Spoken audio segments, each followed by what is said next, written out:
I'm just speechless now, and I feel really, really, really sad for criticizing Senator Natasha over this period.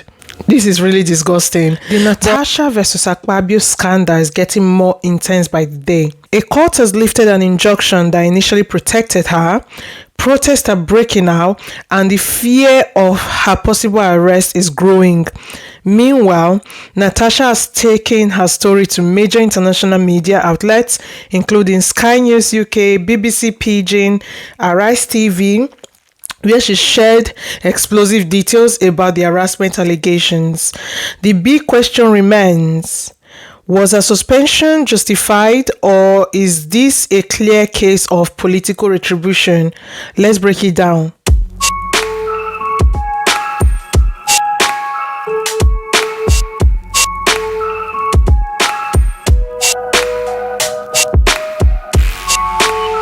So, let's start with what Natasha has been saying in the media. She sat down with Sky News UK, where she expressed her frustration and elaborated on allegations against Senate President Akpabio. She revealed that Akpabio allegedly made inappropriate advances towards her and suggested that she needed to please him in order to gain privileges within the Senate. She also mentioned a disturbing culture within Nigeria's National Assembly where powerful men allegedly act with impunity. Let's watch a short clip from her interview with Sky News. I made an allegation of sexual harassment against the President of Nigerian Senate, Senator Godswill Akpabio, on the 5th day of March 2025, and the very next day I was suspended for 6 months. I believe my suspension was illegal, it's unjust, and it's just a way of silencing me. The Nigerian Senate has stated that your suspension is not related to the allegations that you've made of sexual harassment or assault, but due to gross misconduct and unruly behaviour on your part, firmly refuting what they call the deliberate misinformation and false narrative being circulated regarding your 6-month suspension. Anna, yes, they did mention that I was suspended on accounts of gross misconduct. But can they please provide exactly what the gross misconduct is that amounts for 6 months suspension the day after I submitted a petition? I was suspended because of that petition. Although I stated in my previous video that I didn't like her outburst, the way she went about the sitting thing, I didn't like it. I believe she could have gone about it in a different way, but calling that gross misconduct is actually very exaggerated. Suspending her for gross misconduct is very exaggerated. I wouldn't call it even I don't know what I would call it. Like gross misconduct as serious allegation, maybe abuse or things in that nature. But in this case, there was nothing really like gross misconduct. Like it was just somebody expressing a frustration. So on that part, I don't agree. But let's move on. Not because of any misconduct. Let's talk about the gross misconduct that have happened in the Nigerian chambers. I was only told to move, and I refused to move my seat because I deserve to be notified. I deserve to be given a chance to explain why I should retain my seat. But you see, I have seen in that chambers where men fight, where senators throw items at each other, curse. Yeah, so like I said previously as well in my previous video, I said I don't know how it works, although I didn't like how she went about it. But if indeed the process is she needs to be notified first before her seat can be reallocated, then she was very well within her right to have that kind of outburst. Because I think if I am trying to look at it objectively now, because if I was the one in that situation, I probably would have been very annoyed as well. I probably would have had a worse outburst. So I'm trying to look at it in a different way now. So, but then calling that gross misconduct is definitely not the way to go about it. Each other, shout at each other, you know, but they were not suspended. Why? Because they are men. You know, there's this culture of silence, harassment and fear, intimidation that. So yes, what she said there was actually pretty much accurate. There have been videos online in the past where senators in Nigerian senators have been throwing punches at each other, fighting and all that, and I didn't hear that any one of them was suspended. So on this particular one, I have to agree with her. There is something more going on. It's probably sinister and probably a power play. In fact, I couldn't find some videos where they were throwing punches at each other, but I did find one where they were literally arguing, which is similar to what Senator Natasha did, and these ones were not suspended. It's on Channel Television. It was from 6 years ago. The title says, Senate in rowdy session as Saraki refuses to recognize Akpabio, which, I mean, it was similar to what Natasha did, but I didn't hear about anybody being suspended about that. Let me just play it quickly. Your seat, I will recognize you.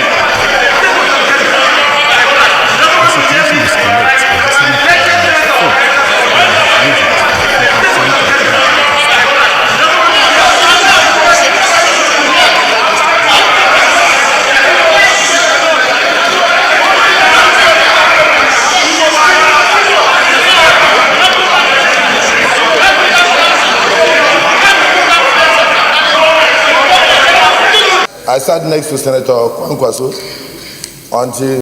I mean, to be honest, I might agree or disagree with Senator Natasha, but what she did is not exactly close or even half of what these people are doing on here. And I didn't hear about anybody being suspended or whatever. There seems to be double standards at play. Let's continue watching. I was led by the sergeant at arms that this is my seat. I asked the clerk whether he allocated that seat to you. He said he didn't.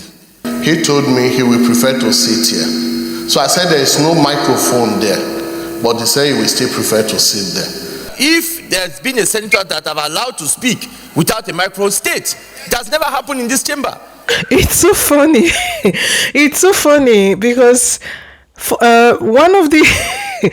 it's so funny that the same Senator Akpabio that suspended Senator Natasha over sitting arrangements was seen here doing exactly the same thing that Senator Natasha did. This is exactly what Akpabio is suspending Natasha for, but he was seen doing exactly the same thing 6 years ago and he was not suspended.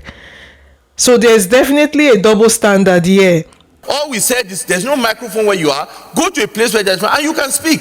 Now you have the floor, speak and let us make progress. I want to apologize to my colleagues if I raised my voice earlier, and to say that until the Senate is well reconstituted and on the sitting arrangement. Can you imagine? Like, now, to be honest, I have to apologize to Senator Natasha because, she did have an outburst, but how is it just doesn't even make sense. Senator Akpabio is suspending her because of her outburst during the sitting arrangement when he did exactly the same thing years ago. Does that even make sense? Which means now, before I was not supporting her, I was definitely saying before that she's not innocent, blah, blah, blah. But now I'm beginning to believe that indeed she was indeed suspended because of the sexual harassment claims. Because if Senator Akpabio did exactly the same thing years ago and he was not suspended, then why are we here? What are we doing? Why are we here? Now in this video, he's apologizing for raising his voice, for throwing a tantrum. Meanwhile, he didn't give this opportunity to Senator Natasha. He asked in the previous video that I made, he asked for her to be thrown out of the Senate and he asked for her to be suspended. This I'm baffled. I'm just speechless now, and I feel really, really, really sad for criticizing Senator Natasha over this period. This is really disgusting. Anyways, let's move on to our BBC Pidgin interview. In this interview, she claimed that Akpabio once noticed her wedding ring missing and made a suggestive comment saying, "Oh, Natasha, you are not wearing your ring. Is this an invitation to treat?" That's a bold claim, one that, if true, raises serious ethical and legal questions about the workplace culture in the Nigerian Senate. Let me just play it quickly. I'm not going to play everything because it's about 8 minutes long. I'll just play a short clip. It started in the year 2023 on the 8th of December. We were at his country home. He was taking me around his house. My husband was walking behind us, held my hand. And then we got to this particular room where when he noticed my husband was a few steps away, he then squeezed my hands in a very suggestive way. We're women, we know what it means when a man squeezes his hands, squeezes our hands in a suggestive way. And he went, "I will make an opportunity for us to come here and have a good moment, along that line." And then I just took my hands off and I looked back. I saw my husband was near us. My husband looked at me as if he heard some part of that, but he wasn't so sure. So he looked at him as well. And then the Senate President, of course, sensing the awkward moment, now said, "Oh, there's a chapel over there as well. Let's go, let me show you the chapel." I mean, to be honest, if she was lying, her story would have changed a bit, because this is exactly the same story she gave with Arise TV, right? So when you lie, it's human nature to have bits and bits of the story changed, but the fact that the story is exactly the same, it's now proven more likely to be true. Let's move on. He had a chapel in his house. So we went there. So my husband asked me a few moments afterwards, "What did he tell you?" And I didn't want to cause any friction because we were very good friends. My husband respected him a whole lot. So I said, "You know what, Natasha, hold this up, resist it. It's going to be fine. You can manage it." What I thought I was going to manage just didn't seem so. Episode after episode, moments after moment. So it was multiple times? Yeah, it was multiple times. Did the Senate President ever make any sort of advances towards you in the chamber or in the Senate? Yes, in front of senators. He's done that. There was a time I forgot to wear my ring. I rushed to work, forgetting to wear my ring. And there were about 5 senators there. And he was, "Oh, Natasha, you're not wearing your ring. Is this an invitation to treat?" And then there was another time he made a statement like, "Natasha, your husband is really enjoying. It looks like you'll be able to make good movements with your waist." Oh, that's definitely disgusting. If I had a man, another man telling me that, another man that is not my husband saying something like that to me, I would be very, very grossed out. So the Senate President said this. He says that, yeah, he makes such sexist statement, and then they all laugh. When the Senate President allegedly made this comment to you, there were other senators present. Yeah. But one thing I noticed about Nigerian culture and Nigerian men is like they really don't seem to understand where to draw the line or what a boundary is. Some of them don't even understand the thin line between joke and sexual harassment. They don't seem to get it. You see where she said that the other senators laughed, or them not understanding the severity of what Akpabio said. You get so, and it's not just them. It seems to be very common amongst the Nigerian culture, amongst Nigerian men, not to understand a thin line between joke and sexual harassment, because there are some things you will say, it will come off as a joke, but there are other things you will say that's definitely sexual harassment. If you're telling me that I'll be able to move my waist properly in bed or something like that, and you're not my husband, that's not a joke, that's sexual harassment. So to be honest, her story has not changed since Arise TV, and initially I was having my doubts. But if, like I said previously, if indeed she was lying, her story would have changed a little bit. There would have been something different from her previous interview. And the fact that Akpabio exactly 6 years ago did exactly the same thing he is suspending her for, according to the video I played initially, then there's definitely a power player here. And I probably will have to apologize to her, or I probably do have to apologize to her, because if I was in her shoes, I probably would have done worse. Senate. The Senate say that you were suspended for, quote, gross misconduct and unruly behaviour, and not because you brought sexual harassment allegations against the Senate President. How? Yeah, no, especially a married woman. I mean, I'm not saying that it's right, whether married or not, it's not right to be talking so loosely like that to a woman. But then, especially to a married woman, especially to someone whose husband is very close to you, no, that's definitely disgusting, and I don't support that. That's if all this is true, because remember that all this is still alleged, and it is left to the court to prove whether it's true or false. So let's move on. And again, on Arise TV, she dropped another bombshell.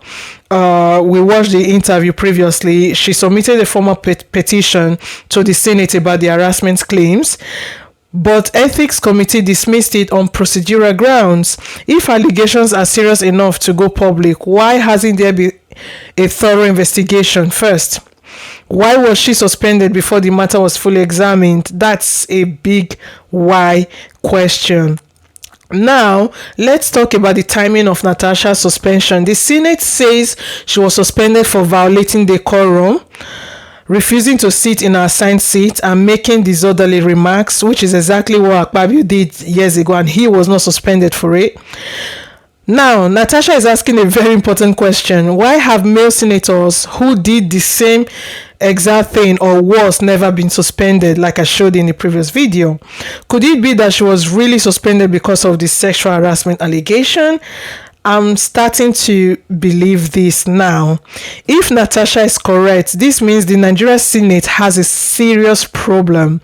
If a female senator can be suspended immediately after speaking out against the most powerful man in the chamber, what does this mean for women in politics? Does this case expose a double standard in how male and female politicians are treated? Definitely yes, 100%. Because if Akpabio was suspended in that video I showed you previously, I would have said no. I mean, the treatment is the same, but it was not suspended. In fact, what he did was even way worse than what she did. So I don't understand the double standard. Now, here's where things even get more concerning. A court has now lifted the injunction that had temporarily stopped the Senate from disciplining Natasha. This is from the Premium Times. That means the Senate's actions against her can continue without legal restriction. Now, as you can see, it says courts lift injunction on Senate disciplinary process against Natasha Akpoti-Uduaghan. So earlier on 4th March, the judge granted an interim injunction suspending the Senate's disciplinary process against the senator. So, like, you can go read it on the Premium's Times Nigeria. Now, meanwhile, Natasha has raised alarm that she may be arrested upon her return to Nigeria. I covered this in my previous video. Reports suggest security agencies are questioning how she was able to attend the IPU meeting in New York, and whether she used the platform to embarrass the Nigerian government. Is this paranoia? I believe they are being paranoid at this point. Or is she really in danger? If she's arrested, this would take the controversy to an entirely new level. It would confirm to many her suspicion was about silencing her, not enforcing discipline. I mean, there's no discipline that needs to be enforced here, because as long as Akpabio was not suspended when he did the exact same thing previously, then she should be let go. But if no arrest happens, could it mean she exaggerated the claim for international sympathy? These are the hard questions that we must ask. Now, let's talk about how the Senate has handled the situation. Instead of immediately launching a fair and independent investigation into the sexual harassment claims, they chose to suspend her first. I mean, I live in the UK. In the UK, Akpabio would have recused himself first, or he would have actually stepped down first for investigations to take place. Now, doesn't that seem backward, the fact that they suspended her first? Shouldn't the allegations be examined first because they are serious before making such a drastic decision? This raises concerns about how Nigeria's political system deals with accusation of misconduct. If the Senate is quick to punish the accuser while ignoring the accused, what message does this send to other women in government? It definitely sends a message that they are not allowed to speak up. If Natasha is telling the truth, then the Nigerian government needs to do better and conduct a full, fair, and impartial investigation. The handling of this case could set a dangerous precedent where powerful men are protected at the expense of truth and justice. At the end of the day, this case has two sides and both deserve to be heard. Do you support Natasha's courage and condemn the Senate President? Or do you believe that the Senate was right to discipline her for misconduct? And most importantly, do you think the Nigerian government is handling this fairly? It doesn't really seem fair to me. Now, let's answer these questions. Is this about justice or political power? I think we all have our answers. Should the Senate have investigated first before suspending her? Definitely yes, and Akpabio should have recused himself for investigations to take place. What does this mean for women in Nigerian politics? To me, I have my fair share of response, but I'm going to leave you to answer this. This is a conversation that goes beyond Natasha and Akpabio. It's about power, gender, and justice in Nigeria. Drop your thoughts below. Let's have an open and honest discussion. No matter where you stand on this issue, one thing is clear. This case is definitely far from over. We'll be following every update, so make sure you like, share, and subscribe so you don't miss what happens next. And remember, your voice matters. Let's talk about it in the comment section. Thank you very much and enjoy the rest of your day. Bye.